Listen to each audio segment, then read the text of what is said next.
All right, welcome in, folks. Today we're solving a problem from one of the practice finals. So we're going to be using the kinematic equations to do some sketches, basically, and also to calculate how to save this person fleeing from a burning building. So here we are. A person must flee from a burning building through a third-story window. Rescuers have positioned a large cushion below. The person drops off the window ledge, instinctively assuming a rather compact shape. Nice, that means we can neglect friction typically. And falls for 1.5 seconds before contacting the cushion. The cushion exerts a nearly constant force and brings the person to rest in 0.30 seconds.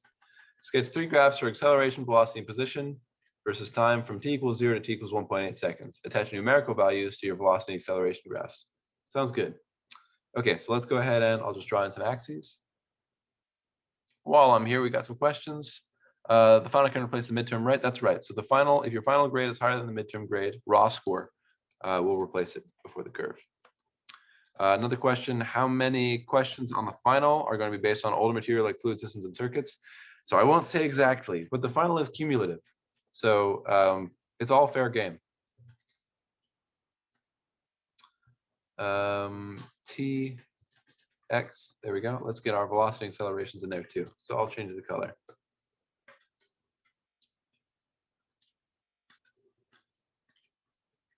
T, and the last one we want is the acceleration graph. So I'll put the acceleration graph way down here. A. All right. So a few things to note. First thing, the person falls for 1.5 seconds before contacting the cushion. The cushion exerts a nearly constant force and brings the person to rest in 0.3 seconds. So where I want to start is the acceleration graph. I'll start there just for a moment. So let's talk first about the coordinate system, I guess. It's probably even a better place to start. So if I've got this building, let's not cover up the question. If I've got this building and the person jumps out the window, then as the person jumps, there's basically 3 points in this process to consider. The first is the moment they jump out. The second, I would say, is the moment they contact the cushion.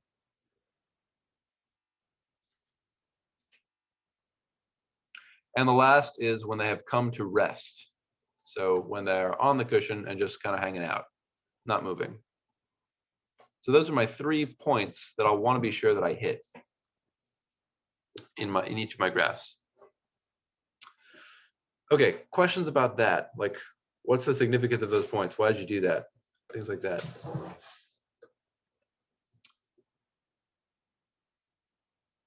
So I selected these points because each of them, well, for one, I guess I could see each of them is referenced in the problem, and also each of them represents the beginning or end of an interval of constant acceleration. So when the person is falling from the window to the cushion, they're only under the influence of gravity. So that's a block of constant acceleration.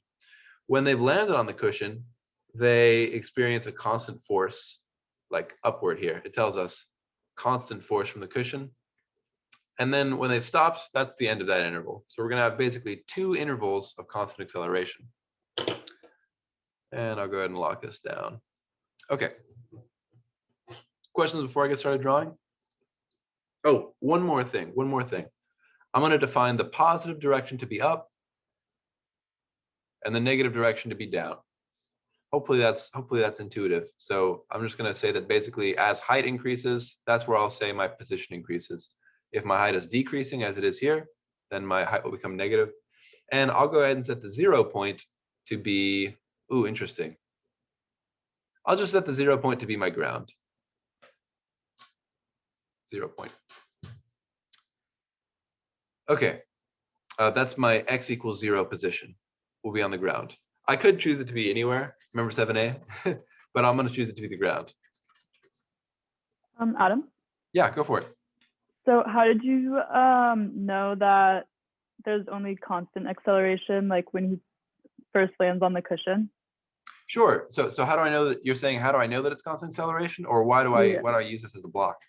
How do you know it's constant acceleration? Sure. So I know it's constant acceleration because the cushion exerts a nearly constant force. And if I have a nearly constant force, by Newton's second law, that's identical to saying that I have a nearly constant acceleration. Or rather, I should say, if I have a nearly constant net force, then I have a nearly constant net acceleration. So since the cushion is exerting a nearly constant force, and that's the only thing changing my net force, which was previously constant when I was just free falling, and I only had gravity acting on me, which is a constant force, I still have a constant force. Does that make sense? I'm not sure. Yeah, that makes sense. Okay, good stuff. And are we just supposed to neglect friction in this, or? So yeah, so we'll be a little bit more explicit about it most likely in our test, or in our test, just because that's been our habit so far. But when they tell me a rather compact shape, that indicates to me that they're trying to say, okay, friction is minimal. Friction is as small as it can be. So like, okay, they're saying they like ball up or something like this, and aren't that affected by air resistance. Okay, cool. Thank you. Adam? Yeah, question. So what's the difference between the interval of when he lands on the cushion to when he's at rest? What force like differently on those? Sure. So each of these points that each of these different colors I've drawn are supposed to be 3 different points. So the interval of like landing on the cushion, that whole thing, that should be constant acceleration the whole time. But there's kind of like a transition point from when the person is falling, freely, doesn't have anything supporting them, and when they become supported by the cushion. So this, the thing that I've drawn in light blue here, is supposed to indicate the point where that force, that net force, changes. So not an interval, but just a point, the point in time when the force changes from only gravity to gravity plus this cushion force. Does that help, Tori? Yeah, so when he's at rest, is there still a normal force acting on him? So when they're at rest, there is still a force from the cushion, but the force from the cushion is going to be smaller. So, or actually, I guess I'd say, yeah, the force from the cushion will just be equal in size to the gravitational force. So presumably, and I guess the problem doesn't specify this, so maybe I shouldn't assume too much, but presumably at the end of this interval, the acceleration is just 0, like the person's just sitting and resting on the cushion. Whereas over the interval between the light blue person, the person just landing on the cushion, and the person at rest, that force by the cushion will need to be larger than the normal force in order to cause an acceleration, or not larger than the normal force, sorry, larger than the gravitational force in order to cause an acceleration upward, in order to slow the person down. So the accelerations will be slightly different at the 2 points. Yeah, and we'll see that in our graphs in a second. Thank you. Does that intuitively make some sense though? Like I'll need less force when I'm in the blue position because I don't need to actively fight an upward velocity, so to speak. I just need to keep it constant. Yeah. Okay. All right, let's hit it. So first thing I'll do is I'm going to mark the times of interest on each of my graphs. So the person falls for 1.5 seconds before contacting the cushion. So at time equals 0, I'll say, that's when the jump happens. T equals 0. At time equals 1.5 seconds, that's when we first hit the cushion. So T equals 1.5. And then finally, 0.3 seconds later than that, 0.30 seconds later than that, our person is at rest on the cushion. So T equals 1.8. Quick math. 1.5 plus 0.3, 1.8. Okay, so I'm going to mark that on all of my graphs. 0, 0, and what the? All right, so sorry, mistake. Acceleration should be marked on the y-axis, time on the x-axis. That was funny. Okay. Now my interval here is from 0 to 1.8, so I'm going to mark those positions on my graph accordingly. So 1.5 seconds to fall. And then actually, let's make that a little bit further over just so I can give myself some more room. 1.5 seconds to fall. And then here's 1.8 seconds to come to rest. And I'll mark that on all my graphs. And I'll try to make sure they line up to hopefully help build some intuition. 1.8. Okay, so there, I've marked in my times for each of the two intervals. So the two intervals I'm talking about are going to fill out these two blocks from 0 to 1.5 and from 1.5 to 1.8. Those are my two intervals. Now, I call these intervals different because over these two intervals, I'm going to have two different force diagrams, two different accelerations. So, and again, this is maybe like overkill in terms of the work that you need to show, but I'll just say that for this first interval, so for the first interval, when I'm just falling from orange to light blue, to just barely hitting the cushion, there's only one force on the person, and that's the gravitational force, Fg. So as a result, there's going to be an acceleration, which has magnitude 10 meters per second squared. So magnitude 10 meters per second squared, but it's pointing downward, right? It's pointing the opposite direction of where I've defined to be the positive direction, i.e. like up. So since my acceleration is pointing downward, my acceleration will be a negative number. And here it is, negative 10. Tell you what, I'm gonna go ahead and put it, yeah, we've got, okay, so I'm gonna put negative 10 right here. Negative 10 meters per second squared. And that's the value of acceleration for this whole first interval. I'm going to treat the intervals separately. So let's just do this first. Treat the intervals separately. So there's my first acceleration. I'll tell you what, I'm actually going to draw it in black because I don't want to get confusing with the axes. There we go. Okay. Questions about that acceleration I just drew in? Does that make sense? All right, well, I can't make it go the way I want it to, but fine. So it should be constant. 10, gravity only. For this scenario 1, this first interval, when we are falling freely. Okay, so now I have to think a little bit, and if you're typing, please do continue, and I'll get there in a second. So now if we continue on our little journey up through these graphs here, the velocity is going to change according to this acceleration. So the velocity starts at 0 in the y direction. Yeah, because I'm just dropping off the ledge. So the velocity starts at 0. We're basically at rest in the vertical direction. And then over time, we're going to fall down. So as we fall down, our velocity is going to change according to this third equation. In other words, the final velocity is going to be the initial velocity plus the acceleration times change in time.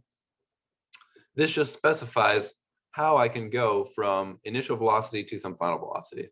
So I can ask, what's the final velocity at the end of this 1.5 second interval? Okay, so what's velocity at 1.5? Well, that's going to be the initial velocity, 0, plus the acceleration, negative 10, times the change in time, 1.5 seconds. And that's just going to be negative 15 meters per second. So that tells me that the velocity at this point out here, 1.5, is negative 15 meters per second. Boom. Is this in the X or Y direction? This will be in our,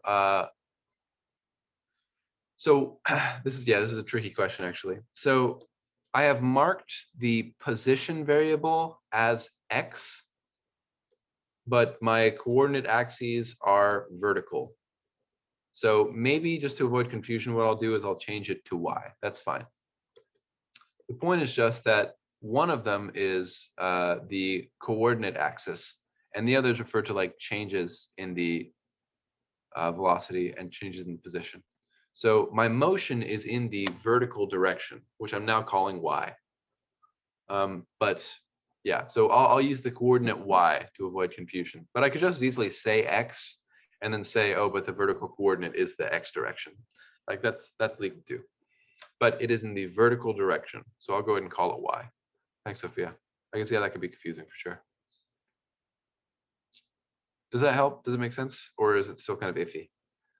This is only in the Y direction, only in the vertical direction.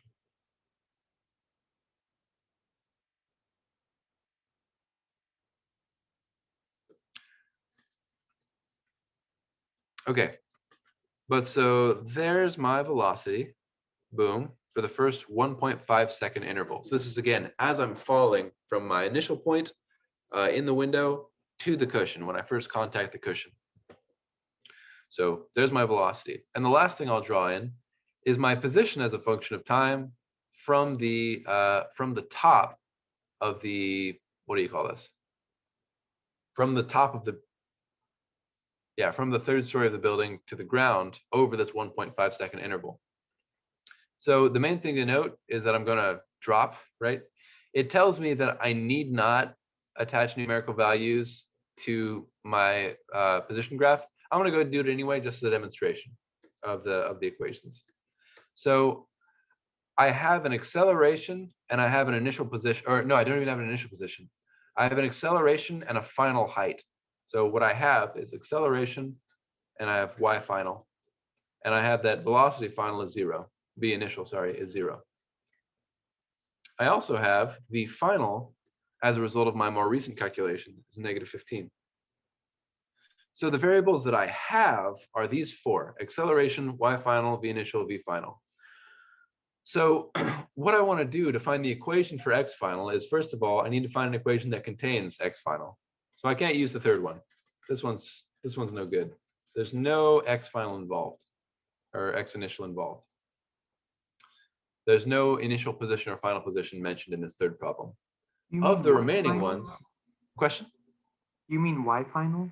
So y final, yeah, that's what I'm looking for. The displacement variable. So x, I'll just say corresponds to y here. So all I mean when I say x or y is the position variable. So yeah. So to edit, I guess let's do that. That'll make more sense. I guess let me lock this in. Lock. So this equation, all of these equations where you see x's, I'm really just referring to positions. So positions in the y direction. So like y final, y initial, v in the y direction, not acceleration in the y direction, etc. So the space-like variable, the position variable, that's the thing I'm looking for. So again, this third one's no good. I have a final velocity and an initial velocity. That's good. And I have a final position. I know that the final position is 0 when we hit the cushion. So what do I need? I think this one's going to be our best bet. Note that we don't have the change in time. Oh, no, we do have the change in time. We have everything we need. This is great. We can probably use any of these then. Yeah, okay, let's use any of them. I will just pick this one arbitrarily. I have a change in time. I have an initial velocity. I have a final velocity. And I have an initial position. Or I have, sorry. I'm looking for my initial position. I don't know how high I start. I just know that I end at 0. I'll mark that here. Okay, or end near 0, I guess is probably the better way to say it. Let's just do it this way. So assuming that I don't fall very much further over the course of this whole cushion thing, let's see how far I go. So I'll make y equals 0 be the height of the cushion instead of the height of the ground. Okay, using this second equation, I have x final, which is the height of the cushion is 0, there we go, equals x initial plus the velocity in that direction initially, which is 0, plus the velocity in that direction finally, -15, divided by 2 times change in time. Okay, sweet. So what does that tell me? It tells me that 0 is x initial, and the change in time here, sorry, is 1.5 seconds. 1.5 seconds over this interval. So what does that tell me? It tells me that x naught minus 7.5 times 1.5 is x naught. And 7.5 times 1.5, is that 10.25? What is that? 11.25, whoops. So x naught minus 11.25 equals 0. Or my initial height is 11.25 meters. Okay, so to kind of say what I did here, I was like, all right, I need to mark some initial position on my position axes. So why not, I'll say. I needed to mark some initial position on my position axis. I had a final position because, I just defined the top of the cushion to be y equals 0. That's fine. And I had a bunch of other knowledge about the initial and final condition over this interval, but I didn't have the initial height itself. So what I did was I looked at my kinematics equations. I said, okay, what variables do I have and which equations involve the initial position? I just selected one for which I had all the variables. And out pops the answer, 11.25. Let's see if I can write that a little bit more cleanly. 11.25 meters. Got a question coming in. How would making y equals 0 be where the person jumped from, change our calculations? Because that's what I did and used the first equation, still got the same answer. That's right, good. So if you did that, totally cool. If I were to use if I were to set my 0 point to be up here, like where the person jumps, also totally fine. It's just that in that case, then I know my initial position and I'm looking for my final position. But, minor change. You could still use the exact same equation. You would just be substituting in different values or different things for your x initial and x final. You'd use instead x initial as 0 and you'd be solving for x final. Here, I knew my x final and instead solved for x initial. But yeah, you should feel free to set your 0 point wherever you want unless specified in the equation. Or sorry, specified in the problem. Okay, I know that was kind of a lot of info. Any quick ones before I keep moving?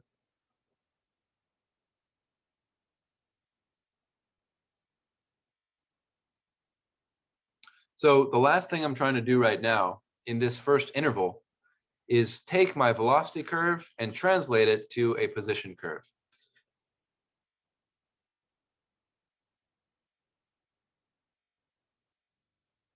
So when I'm translating from velocity to position, it's useful to remember that position is the integral of velocity over time. So, or just another way to say that is that velocity is the derivative of x over time, derivative of position over time. So that's velocity as a function of time. Derivative of x as a function of time.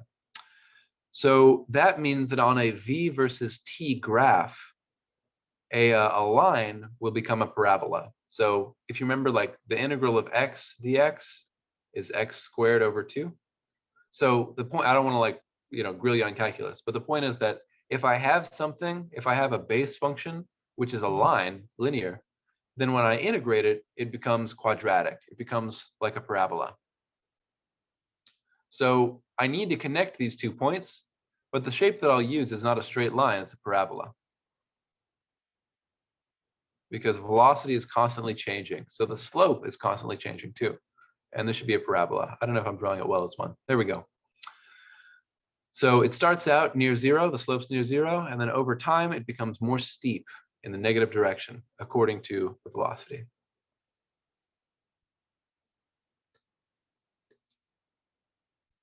All right, boom. So that's my first interval.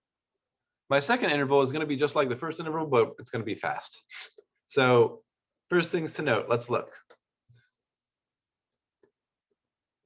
The cushion exerts a nearly constant force and brings the person to rest in 0.3 seconds. So if I wanted to, I could draw in a little force diagram for my second interval, which takes us from the light blue to the dark blue, landing on the cushion to being at rest on the cushion.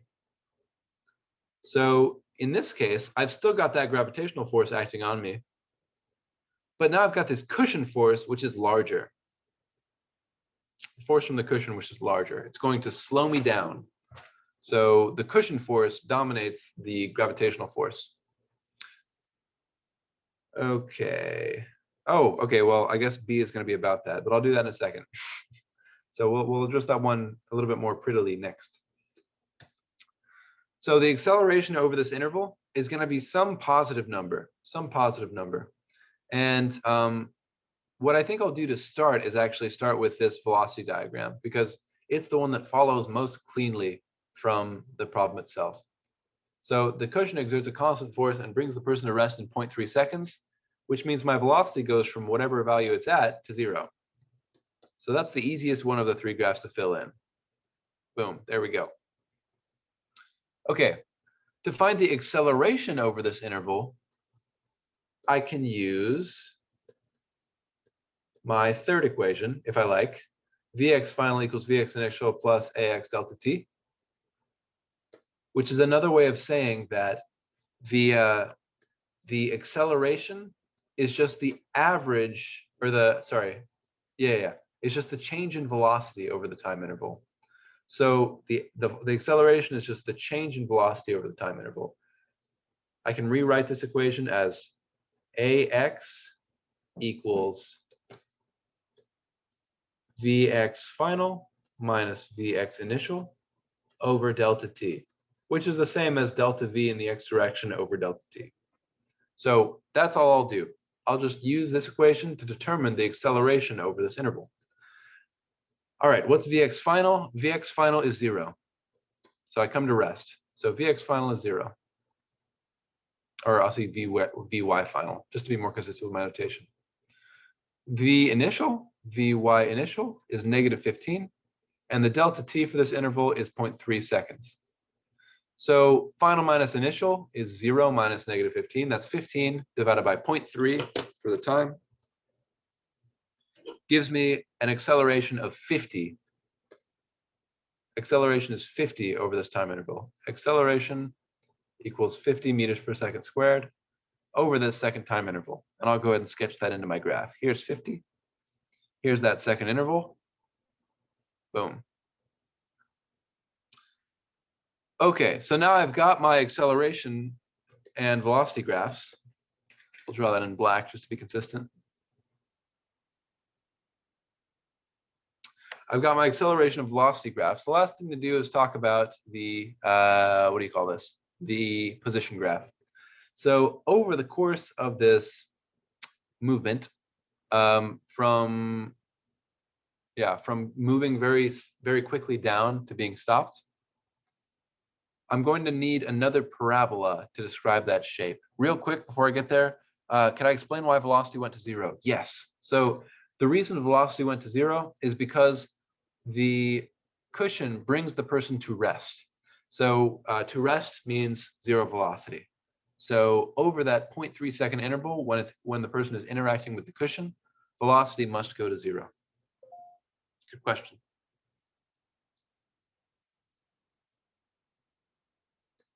Okay, now to sketch into this, hopefully that makes sense. Sophia, is that all right? I don't want to leave that behind if it doesn't. Okay, cool. So the position graph over this interval is again going to form a parabola, and it's going to form a parabola. How do I say this well? It's going to form a parabola that bottoms out at a flat point. So why flat? Again, remember that the velocity is the derivative of the position. So if the velocity goes to 0, that means I'm going to end up with like a flat line at the bottom here, flat line. So I'll just go ahead and draw that in, something like that. If I want to get technical about it, I can calculate the change in position using, what do I call this?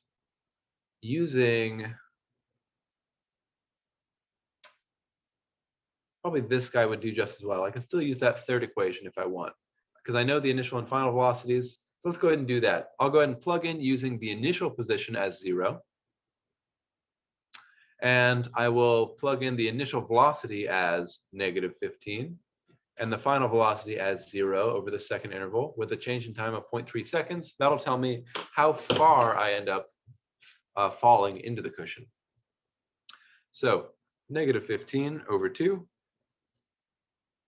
times 0.3 is -2.25. So this is a bit lazy of a graph on my part. Hang on.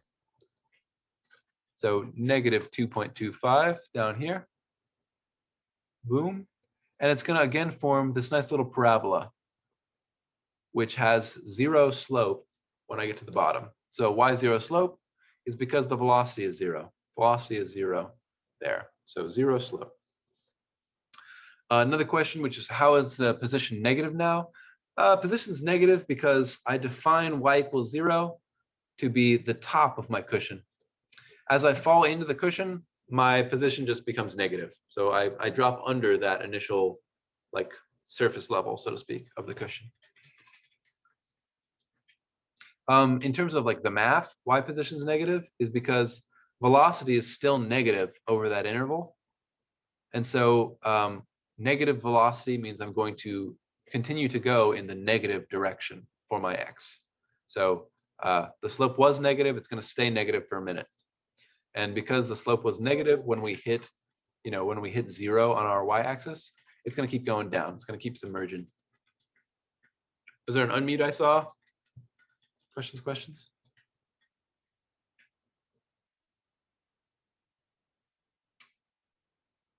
So to wrap up, the position is negative now just because of where I define my 0 to be, and yeah, where my velocity goes. So I define my 0 to be at a point to where when I sink into the cushion, I go underneath my y equals 0 point.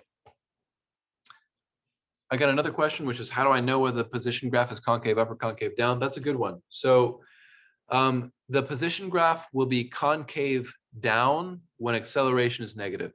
So if this is like language that you don't like, don't worry about it too much. It's just, we're just describing more generally the features of these parabola, but it'll be concave down when the acceleration is negative. It'll be concave up when the acceleration is positive. So concave up over here, concave down here. More questions? Y equals 0 is not the ground. That's right. So I did start out the problem hoping that I keep y equals 0. But since the cushion's on top of the ground, the variables just would have gotten really annoying to keep it that way. So I changed my y equals 0 to be some point at the top of the cushion. And I did that at the very beginning, not really at the very beginning when I was first talking about the problem, but before I applied any of these equations. So I'm not allowed to change my initial, my 0 point after I've started plugging and chugging. But anytime before that, I mean, I'm kind of just like saying, okay, which is the most convenient one to pick? The window, the cushion, or the ground? Wait, so did you say that it's concave down when acceleration is negative or when velocity is negative? It's concave down when acceleration is negative. So velocity being negative by itself is not sufficient. So if you look here in this section between 1.5 and 1.8, velocity is still negative, but the position graph is concave up. And again, if you're like concave up, concave down, I hate that. I don't want to think about what that is. It's not really too big of a deal. It's just a question of whether like our parabola is facing down or our parabola is facing up. That's what concave down versus concave up means. So an alternative way to say that is that if the velocity's slope is negative, we're concave down, and if the velocity's slope is positive, we're concave up. But that's identical to saying if acceleration is negative or acceleration is positive, it's concave up or down versus concave up. Another question, what is the y value for the acceleration constant again? So I think it's y is the y value for acceleration constant again. So we say that the acceleration is constant because the cushion exerts a nearly constant force. So since the cushion exerts a nearly constant force, and that constant force is just adding on to the constant force of gravity, two constants added together is just another constant. So, so for that reason, the acceleration will also be constant. Really good questions all. Thanks for bringing these. Oh, I mean the numbers on the graph.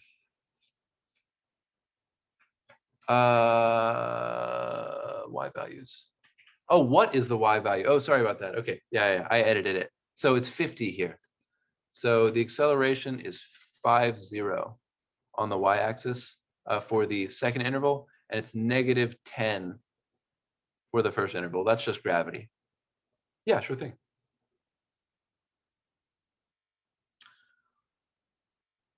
Okay, boom. So there we go. There we have it. That's the whole problem. I did it in a lot more detail than was required. So notably, we only needed numerical values for the y-axis on these two curves, but I gave them on the x curve too. And part of that's just to demonstrate using these equations. So to use the thing I kind of want to harp on here, using the kinematic equations, is you should look at what variables you have and determine what variable you're looking for, maybe x naught, and then find an equation which satisfies those. So for which you don't need any new information. Yeah, for which you have everything you need. So I codify this in the slides by the missing variables. So yeah, if you don't have this information, that's fine. That's when you should use this equation. So it's easier to think about this as easier to think about using these as according to which variables I don't have. If I know which variables I don't have, I know which equation will be helpful to me.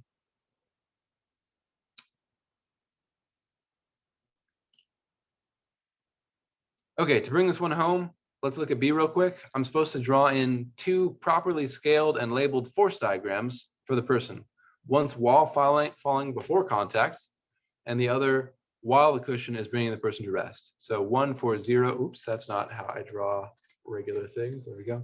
One for the time period 0 to 1.5, and one for the time period 1.5 seconds to 1.8 seconds. So I'll draw in two force diagrams. Let's do the easy one first, which is just gravity. So we will do, here's my person. On this person, there's just one force, the force of gravity. And to make things properly scaled, I'll actually make the force of gravity a bit smaller. So here's Fg. Do we know how much this person weighs? We do not know. Okay, so I'll just draw in, that's the force of gravity. I don't know the magnitude of the force of gravity. I just know it's causes an acceleration of 10 meters per second. For the second one, while I'm interacting with the cushion, I've still got that gravitational force. I didn't go to space or anything. I've still got that gravitational force. And recall that the acceleration due to this gravitational force is 10 meters per second squared. Now I've got over the cushion interval an acceleration of 50 meters per second squared. So the force due to the cushion actually needs to be 6 times larger than the force due to gravity. And you might say, well, Adam, why has it got to be 6 times larger? Why not 5 times larger if the acceleration is supposed to be 50 meters per second squared? And it's because I need to cancel out that force of gravity too. So force of the cushion is 6 times the force of gravity. The magnitude of it is 6 times the force of gravity in order to appropriately cancel out the gravitational force and still have 5 times as much gravitational force left over. So 5 times as much force as the gravitational force left over. Okay. I think that's it. So this would result in a net force. Let's draw this in. Scaled force diagrams. I'll just draw over here. This wouldn't be typically a part of my force diagram. I should just draw these two, but I'll draw over here. Here's the net force. The net force is 5 times as large as the gravitational force.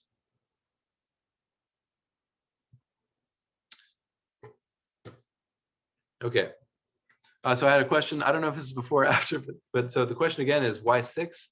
So 6 because I need for the net force to be 5 times as large as the gravitational force. So in order to cancel out that gravitational force and still have 5 gravitational forces worth of force left, in order to get 5 times as much net force as on the left side, when I just had gravity, I need 6 in the opposite direction of gravity. So so hopefully that makes some sense. I can draw it in like this. This would be like one length that's like the size of gravity. And then I need 1, 2, 3, 4, 5 more of those to have an acceleration, which is 5 times as large in the opposite direction. Does that make more sense? I wonder if I'm making it more complicated than it needs to be. So like mathematically, I need the acceleration to be 50.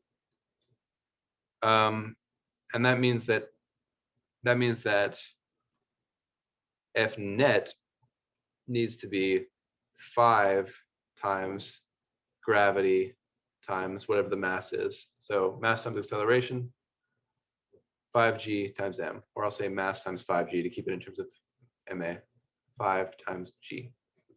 Okay, so that means that the force due to the cushion, which must counteract the force of gravity, has to be in addition to this 5 times g of acceleration it must also do the acceleration opposing gravity. So we'll need 6 units of gravity, so to speak.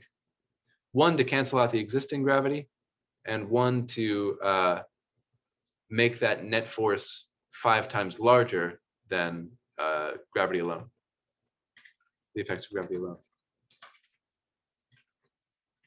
More questions on B? Or on A? Feel free, any point. This is a good time for an overview.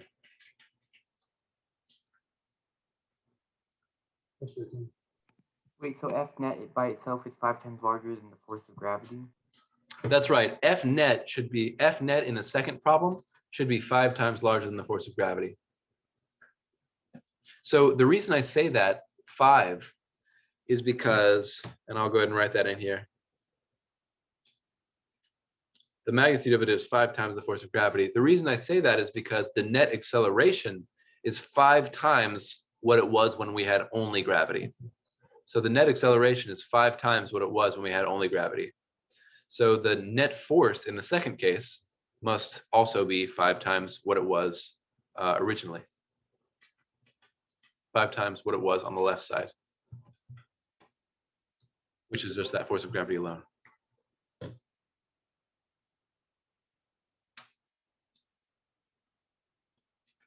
Okay, so to give kind of an overview of this problem overall, I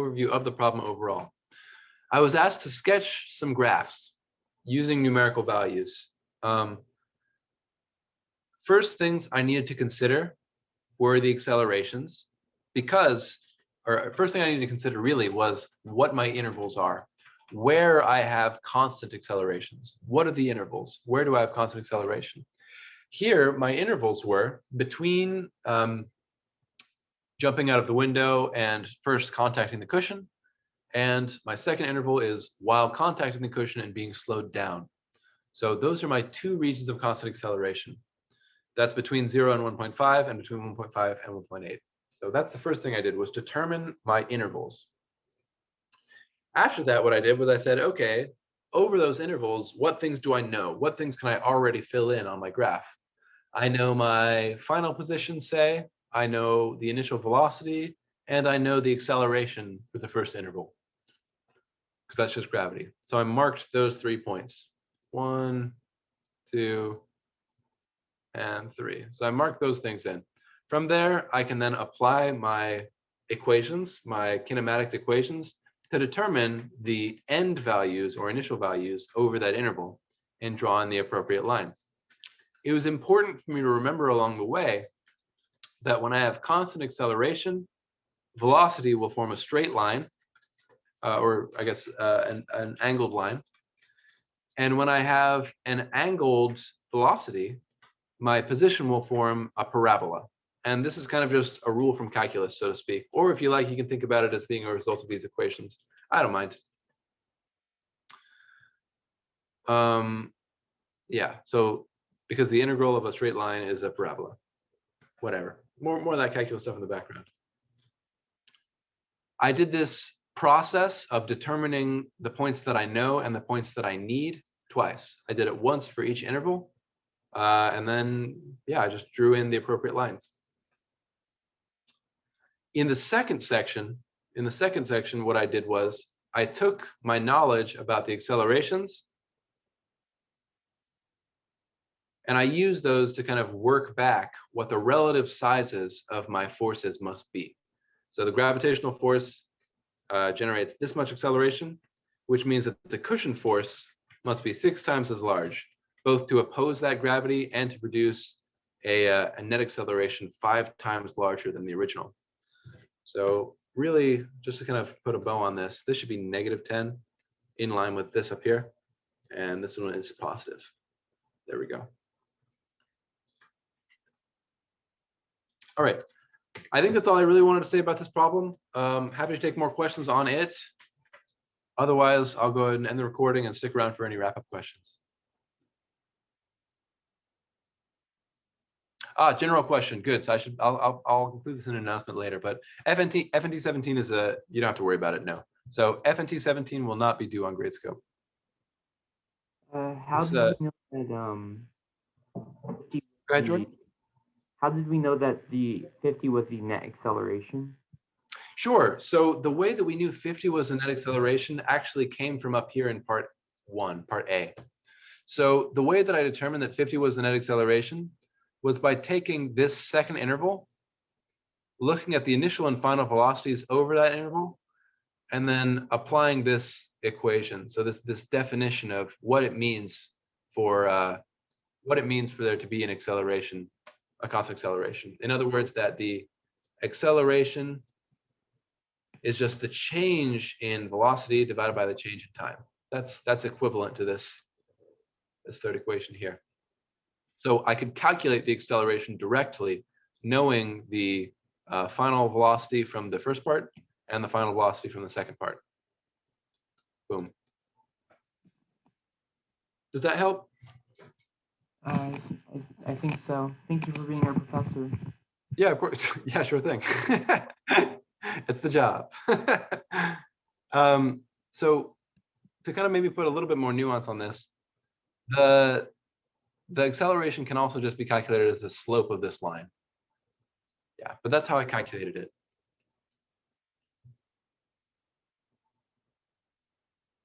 Another question. Does the acceleration go back to -10 at 1.8 because the person is back at rest? Would we put that on the graph for acceleration on the exam? So if we were to, so I would say like for the exam, I would not worry about things that are outside of the interval. But if I were to draw it in, I'd draw in 0 acceleration at that point. I'm assuming the person stays at rest. So in other words, they don't accelerate in any direction. Yeah, so if I were to draw in the acceleration later, I would say acceleration at that point is 0. Velocity would stay 0, and position would stay constant at its current value. I've sunk into the cushion, and I just get to hang out there for a while.